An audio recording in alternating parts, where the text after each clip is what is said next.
NEET division पर भरोसा दिखाया इस नीट की 2 साल की जर्नी में, इसके लिए आपका बहुत बहुत धन्यवाद। हम आज पूरे साल में 2 साल के अंदर या अभी 11 जो यहाँ पे एक्चुअली जो पेरेंट्स हैं अभी 11th के भी हैं, 12th के भी हैं, इवन टॉपर के भी हैं, राइट। तो हम यहाँ पे सारी चीज़ों के बारे में, क्या हमारी क्लास का कैरिकुलम कैसा रहेगा, एकेडमिक कैलेंडर कैसा रहेगा, हम लोग किस तरीके से इस जर्नी को कंप्लीट करेंगे, आप लोगों का इसमें क्या सहयोग रहेगा, हमारा क्या सहयोग रहेगा, हम दोनों का मिलके बच्चे के लिए क्या सहयोग रहेगा, इन सब चीज़ों पे आज चर्चा करेंगे। विशेष तौर पे पेरेंट्स को और बच्चों को बड़े ध्यान से सुनना है और समझना है कि ये जो जर्नी है ना, ये कोई किसी एक की नहीं है, एक टीचर की नहीं है, एक स्टूडेंट की नहीं है, और ना ही एक पेरेंट्स की है कि भाई उसकी जिम्मेदारी है कि बच्चे को एक इंस्टीट्यूट में भेज दिया और बात खत्म हुई। यहाँ पे हम तीनों को मिलके बराबर काम करना होगा, तभी ये जो कार्य है ये बहुत ही आसान तो नहीं है नीट में सिलेक्शन लेना, लेकिन हाँ मुमकिन भी नहीं है। ये कार्य संभव कैसे होगा? हम तीनों के प्रयास से मिलके सफलतापूर्वक हम इस चीज को हासिल कर पाएंगे। तो आज का ओरिएंटेशन सेशन को मैं आगे कैरी फॉरवर्ड करता हूँ। Shiv sir.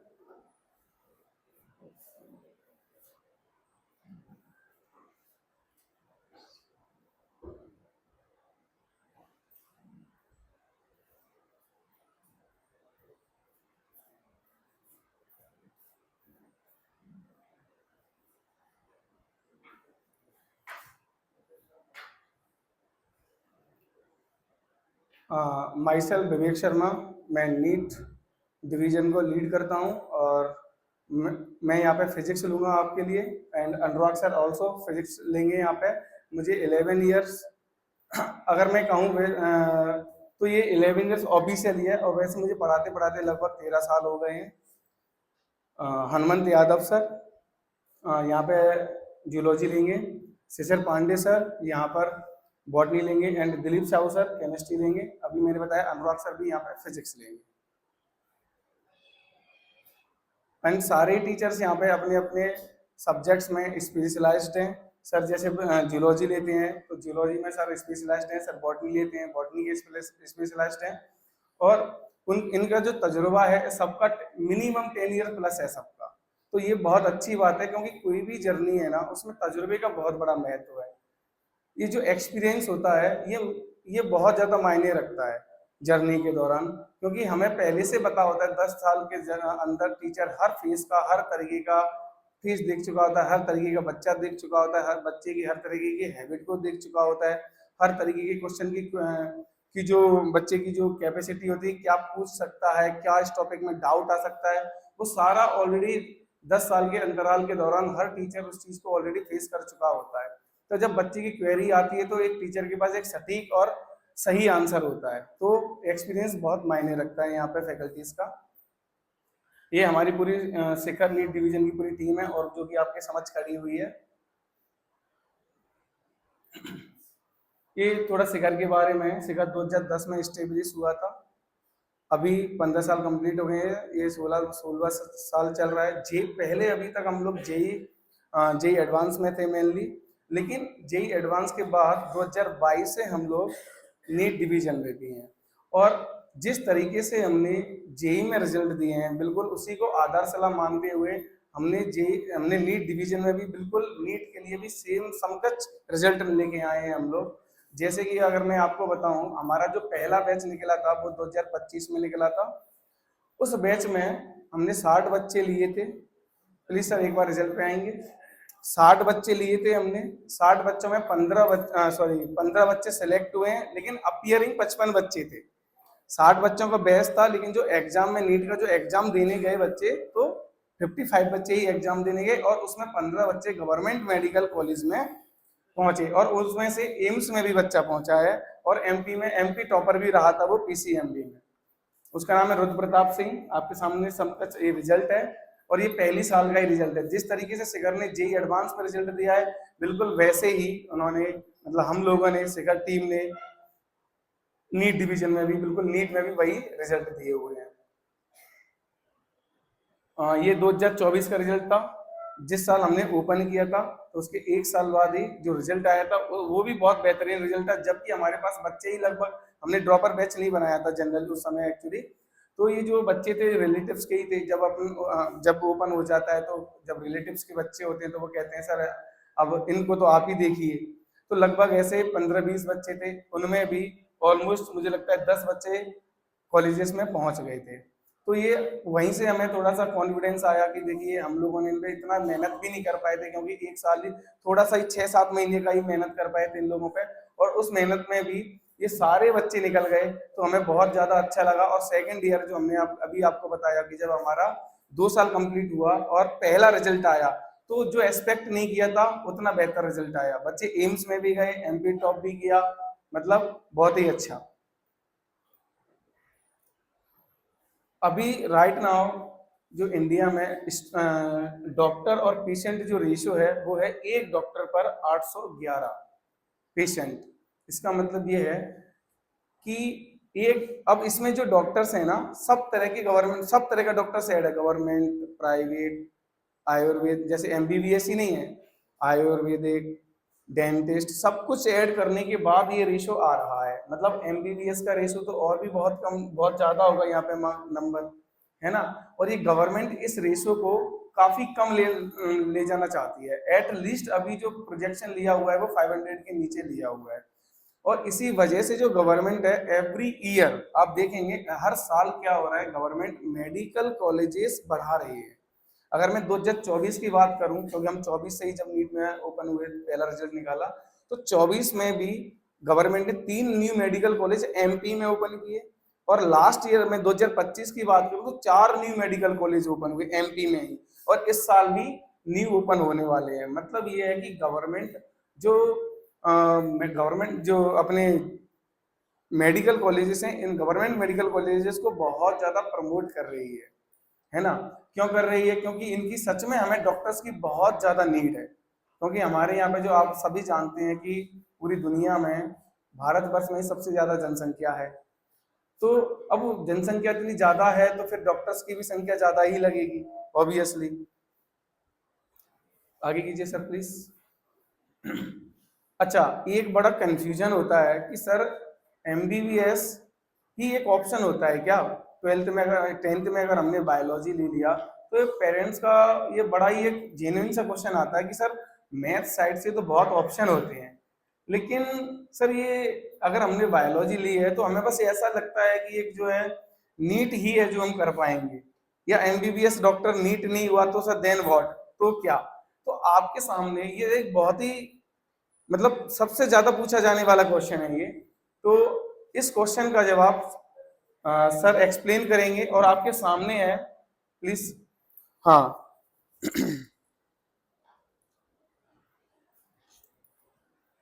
Good afternoon everyone. मैं शिशिर पांडे आपको अपनी लेता हूँ, तो मैं थोड़ा सा एक्सप्लेन करूँगा कि अगर आप किसी भी मतलब physics, chemistry, biology, medical stream से अगर आप आगे बढ़कर करते हैं तो क्या क्या और ऑप्शन हो सकते हैं नीट के अलावा। मतलब अगर एमबीबीएस के लिए आप नहीं जाते तो इसके अलावा और क्या ऑप्शन है। एक्चुअली हम लोग करेंगे सिकंदर सर को बुलाओ, बोला एमबीबीएस सबकी है, वीडियो तो नहीं। लेकिन अदरवाइज इन केस किसी भी केस में अगर आप नहीं क्वालिफाई कर पाते, आपको लगता है कि इसी साल डिसाइड करना है कुछ करना है, तो उस केस में आप क्या करते हैं? तो बहुत सारे ऑप्शन है, जैसे शायद अभी स्क्रीन पर दिख रही है। तो स्क्रीन पर दिख रही है कि आप सबसे पहले तो डीएमएस कर सकते हैं। डीएमएस का मतलब है आयुर्वेद। मतलब जैसे यहाँ पे जो एमबीबीएस और एलोपैथी की पढ़ाई कराएगा तो डीएमएस में आपको किसका आयुर्वेद की पढ़ाई कराएंगे।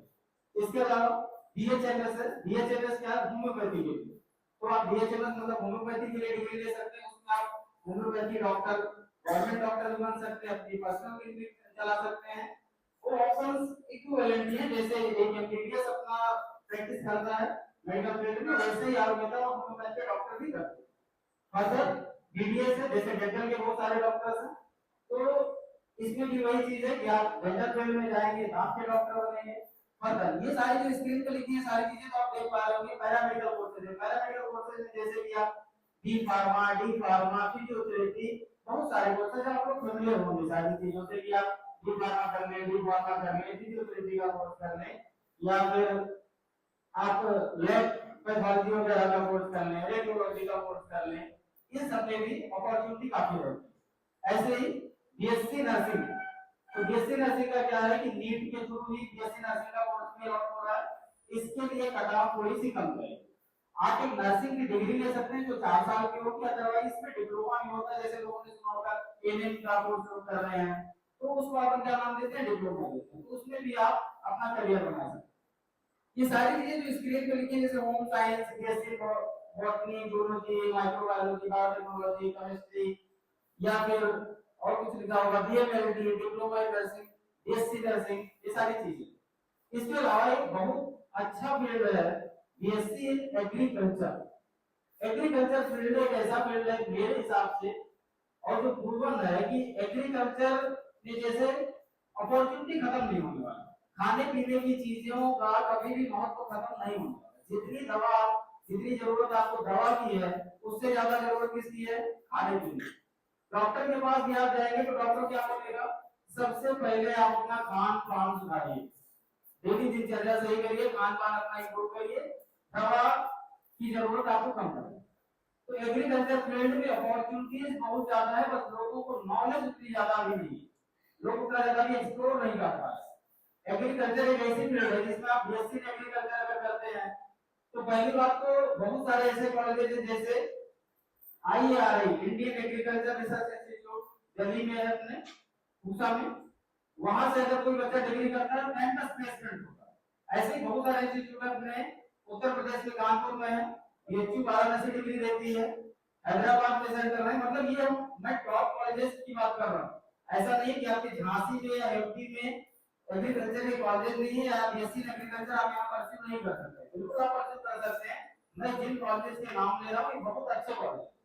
तो अगर आप एग्रीकल्चर में डिग्री लेते हैं तो पहली बात अपॉर्चुनिटीज की बात करते हैं जो आप सुनना चाहते हैं। जैसे बैंक में एग्रीकल्चर ऑफिसर की एक पोस्ट, हर एक बैंक में, गवर्नमेंट बैंक या प्राइवेट बैंक जो भी हो, सब में एक एग्रीकल्चर ऑफिसर की पोस्ट होती है, जिसके लिए सिर्फ और सिर्फ वही बच्चा एलिजिबल है जिसके पास डिग्री है एग्रीकल्चर, वही बच्चा है। ऐसे ही स्टेट सर्विसेज में जैसे कि अपना एमपीपीसीएस हो गया, यूपीपीसीएस हो गया, इवन मैं यूपीएससी की बात करूं, यूनियन पब्लिक सर्विस कमीशन, तो उसमें भी स्पेशल पोस्ट आती है जिसमें सिर्फ और सिर्फ कौन बच्चे के होंगे, एग्रीकल्चर के। ये सब टॉप मोस्ट कोर्स है। इसके अलावा एग्रीकल्चर असिस्टेंट वगैरह की सर्विस आती है, इसे गवर्नमेंट जॉब की मैं बात कर रहा हूँ। अब इसमें क्या होता है कि सिर्फ और सिर्फ एग्रीकल्चर वाले बच्चे ही अप्लाई कर सकते हैं। तो कई बार ऐसा होता है, मेरा पर्सनल अनुभव है, मेरे साथ के बच्चे एग्रीकल्चर में डिग्री नहीं और जॉब भी कर रहे हैं, सीट्स वैकेंट चली जाती है। मतलब जितने रिक्वायर्ड कैंडिडेट उनको चाहिए उतने कैंडिडेट अपीयर ही नहीं होते या उस मिनिमम कट ऑफ को क्वालीफाई नहीं कर पाते, और लोगों को इतना नॉलेज नहीं, नॉलेज का अभाव है कि एग्रीकल्चर में इतनी ज्यादा अपॉर्चुनिटी, लोगों को लोग इसको लाइट लेते हैं, तो इस वजह से उतने ज्यादा कैंडिडेट अपीयर नहीं होते, और इस वजह से ही वहां पर अपॉर्चुनिटी बहुत ज्यादा हो जाती है। तो एग्रीकल्चर सबसे बेटर ऑप्शन मेरे हिसाब से लगता है। ये जो सारी चीजें दिखी इसमें सबसे अच्छा कौन सा मुझे लगता है, एग्रीकल्चर। ऐसे ही फूड साइंस का, फूड साइंस की डिग्री जो जितने इंस्टीट्यूट की मैंने नाम लिए हैं लगभग सारे इंस्टीट्यूट फूड साइंस में डिग्री देते हैं। फूड साइंस वाले बच्चों का भी यही चीज है कि जितने भी गवर्नमेंट जॉब आती है उसमें जाते हैं। अदरवाइज आप सिंपल सोचो कि जैसे अपने पास ब्रिटानिया कंपनी, तो ब्रिटानिया कंपनी में कोई एक होगा जो फूड की क्वालिटी को चेक करेगा, पास करेगा, तभी आगे मार्केट में प्रोडक्ट उतारा जाएगा।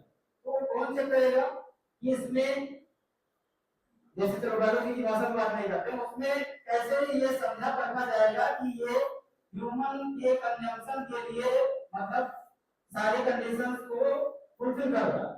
तो कौन चेक करेगा, जिसकी उसमें स्पेशलाइजेशन होगी, जिसकी उस चीज को समझ होगी, वही पास करता है।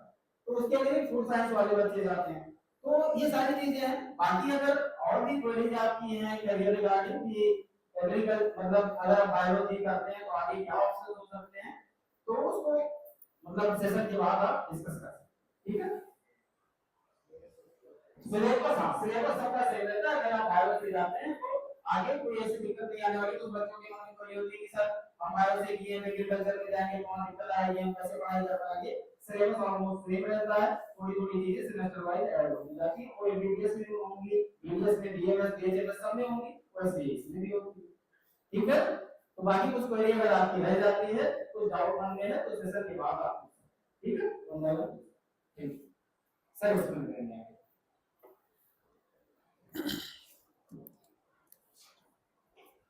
Thank you sir. तो आपने देखा कि ये बहुत जनरल क्वेश्चन होता है कि सर एमबीबीएस अगर इन केस नहीं है तो देन व्हाट। तो बहुत सारी अपॉर्चुनिटीज होती हैं, क्योंकि बस हमें पता नहीं रहता है। चलिए आगे देखते हैं। मैंने जैसा कि अभी आपको बताया ही था कि गवर्नमेंट बहुत ज़्यादा फोकस कर रही है। फेज 1 में already 58 new government medical college open हो चुके हैं। ये सब लाइनअप में है, पाइपलाइन में है ऑलरेडी। गवर्नमेंट ने 157 न्यू मेडिकल कॉलेज अप्रूव कर दिए हैं, जिसमें से 108 फंक्शनल ऑलरेडी हो चुके हैं। मतलब बहुत ज़्यादा ही जैसे फोकस किया गया है इन चीज़ों पे कि भाई मेडिकल जो सेक्टर है वो काफ़ी ज़्यादा आप यूं कह सकते हो कि जहाँ पे आप जब भी दिखाने जाते हैं या किसी सरकारी अस्पताल में भी जाते हैं, तब आप देखिएगा बहुत ज़्यादा रस रहता है, बहुत ज़्यादा भीड़ रहती है ना। तो उसी चीज़ को मैनेज करने के लिए, उसको एक अच्छा एक आदर्श हॉस्पिटल की तरफ ले जाने के लिए, सुविधा प्रोवाइड करने के लिए गवर्नमेंट इसकी तरफ बहुत ज़्यादा कदम बढ़ा रही है। तो जैसे कैरियर अपॉर्चुनिटीज़ की बात होती है सर कि एमबीबीएस में क्या कैरियर अपॉर्चुनिटीज़ हैं, तो इसकी कोई सीमा ही नहीं है। मतलब ऐसा कभी मैंने आज तक कभी देखा नहीं कि कोई डॉक्टर बेरोजगार बैठा हुआ है। ऐसा मैंने अपने जीवन में कभी देखा नहीं, या ये भी नहीं सुना मैंने कि कहीं से कोई डॉक्टर फायर हो गया, डॉक्टर को वहां से कहीं से निकाल दिया गया, है ना। कभी भी ऐसा नहीं होता है। अपना डॉक्टर अपना खुद का राजा होता है, खुद का मालिक होता है अपना।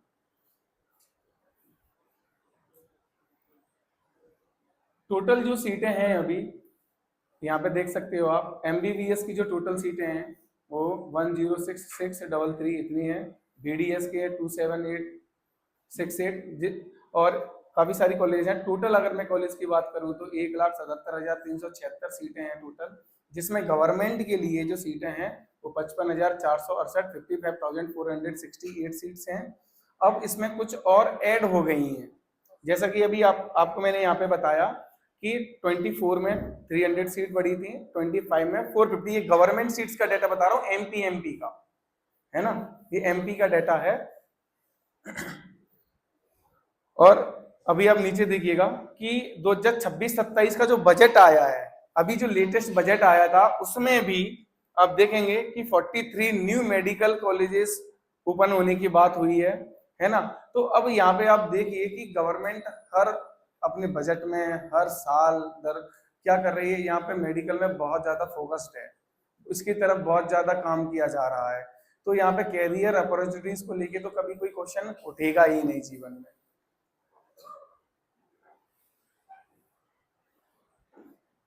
अच्छा, कुछ बेनिफिट्स होते हैं जो गवर्नमेंट के द्वारा दिए जाते हैं, लेकिन पेरेंट्स को पता नहीं रहता है, तो उनके बारे में भी हम एक बार आपको बता देते हैं। एक है मेधावी योजना। अब इस मेधावी में क्या है कि अगर बच्चे का 12th क्लास में एमपी बोर्ड में है तो 70% से अबव होना चाहिए। अगर वो आईसीएससी बोर्ड या सीबीएसई बोर्ड से है तो उसका 85% अबव होना चाहिए, तब वो मेधावी के लिए एप्लीकेबल है बच्चा। एक न्यू रूल अब इसमें कुछ एक नया एक एडिशन और गवर्नमेंट करने का सोच रही है, वो है कि अगर नीट में आपकी 1.5 लाख के अंदर 1,50,000 के अंदर रैंक होती है, और ये परसेंटेज क्राइटेरिया तो रहेगा ही रहेगा, है ना जी। ओके, तो ये क्राइटेरिया तो रहेगा ही रहेगा। हाँ जी जी, ओके सॉरी, कोई बात नहीं। हाँ हाँ, चलिए चलिए कोई बात नहीं।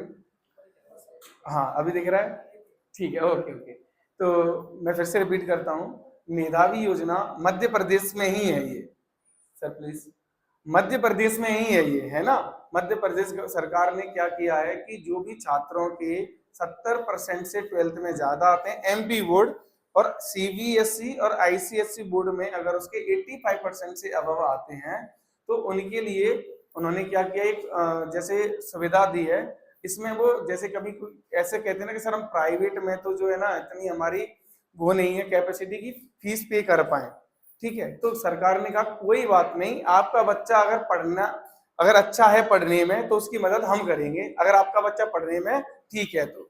अगर बच्चा ठीक है तो ऑब्वियसली उसके परसेंटेज भी ठीक होंगे और 1.5 लाख के अंदर उसकी रैंक भी आएगी। तो सरकार क्या करती है, पूरा का पूरा आपका फीस सरकार पे करती है अगर आप सक्षम नहीं है फीस देने में। तो इसमें कुछ क्लॉज भी हैं कि आपकी जो इनकम है वो 6 लाख से कम होनी चाहिए, है ना। अगर 6 लाख से ऊपर आपका पे स्केल है ITR में अगर शो हो रहा है, इसका मतलब आप कैपेबल हैं। अगर नहीं है तब आपका अगर 1 करोड़ 2 करोड़ जो भी पैसा आपका लग रहा है प्राइवेट में और गवर्नमेंट में भी वैलिड है,